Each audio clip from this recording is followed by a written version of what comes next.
দক্ষিণ সিটি কর্পোরেশনের মেয়র হিসেবে ইশাক হোসেনকে দায়িত্ব বুঝিয়ে দেওয়ার কিন্তু রায় চলে এসেছে এবং সেই রায় কিন্তু এই মুহূর্তে দেখছি যে বিএনপি যে নেতাকর্মীরা রয়েছেন তারা কিন্তু উচ্ছ্বাস প্রকাশ করছেন এবং এই কাকরাইল মোড়ে তাদের যে বিক্ষোভ কর্মসূচি চলছিল এই কর্মসূচি থেকে তারা এই মুহূর্তে দেখছি যে নেতাকর্মীরা কিন্তু উচ্ছ্বাসে ফেটে পড়েছেন।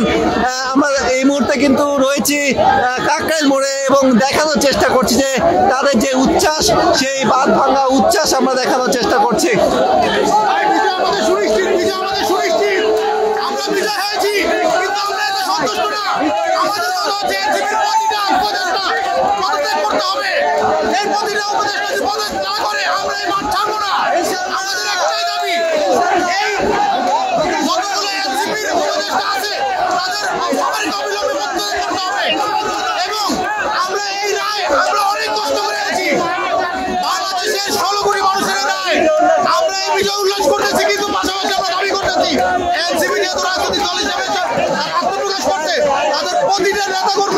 এখন পদত্যাগ করতে হবে, পদত্যাগ না করা পর্যন্ত আমরা ঘরে ফিরে যাবো না।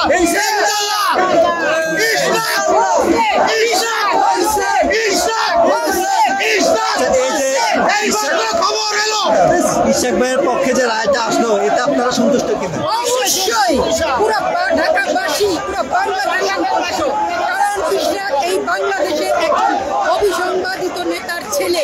উনি একটা জনপ্রিয় মেয়র, ওনাকে ওনার জনপ্রিয়তায় ঈশ্বরান্বিত হয়ে উপদেষ্টা ওনাকে মেয়র পদে বসাতে চাচ্ছিল না। জনগণের সঙ্গে জনগণের চাপের মুখে আজকে ইশাককে মেয়র। আমরা সবাই অনেক খুশি, অনেক দর্শক আমরা কিন্তু এখানে যারা নেতাকর্মীরা আছেন তাদের কথা শুনছিলাম যে আসলে তারা কিন্তু এই ইশাক হোসেনকে যে মেয়র পদে বসানোর জন্য যে বিক্ষোভ করছিলেন, যে সংগ্রাম করছিলেন, তাতে কিন্তু তারা সফল হয়েছেন তেমনটি তারা বলছেন এবং এই মুহূর্তে কিন্তু তারা উচ্ছ্বাস প্রকাশ করছেন। পাশাপাশি কিন্তু তারা বলছেন যে অন্তর্বর্তী সরকারের যে দুজন উপদেষ্টা রয়েছেন ছাত্র প্রতিনিধি হিসেবে, সেই উপদেষ্টা দুজন আসিফ মাহমুদ, সজীব ভুঁইয়া এবং মাহফুজ আলম, তাদের পদত্যাগ দাবি করছেন তারা এবং যে পর্যন্ত তারা পদত্যাগ করছেন সে পর্যন্ত কিন্তু তারা এখানে বিক্ষোভ করছেন তেমনটি কিন্তু তারা জানাচ্ছেন।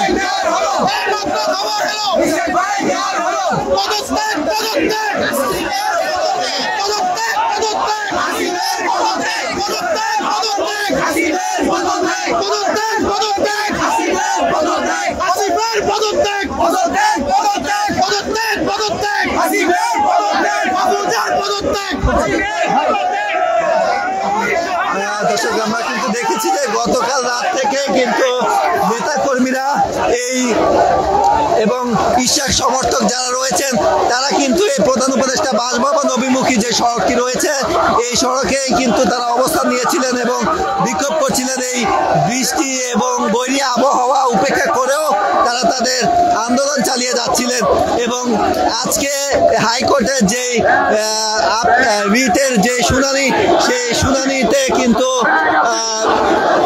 ঢাকা দক্ষিণ সিটি কর্পোরেশনের মেয়র হিসেবে ইশাক হোসেনকে তাকে কিন্তু শপথ পাঠ করানোর কিন্তু রায় এসেছে।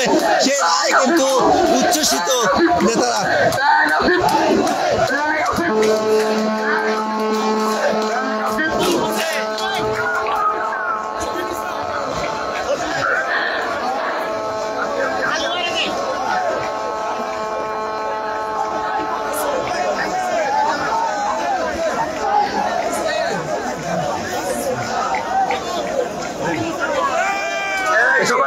এই মুহূর্তে কিন্তু বিভিন্ন জায়গা থেকে নেতাকর্মীরা এই যমুনা অভিমুখে ছুটে এসেছেন এবং তারা এখানে কিন্তু স্লোগান দিচ্ছেন যে অন্তর্বর্তী সরকারের যে দুজন উপদেষ্টা রয়েছেন সেই দুজন উপদেষ্টাকে যেন পদত্যাগ করা হয়, অব্যাহতি দেওয়া হয়, সেটিও কিন্তু তারা বলছেন।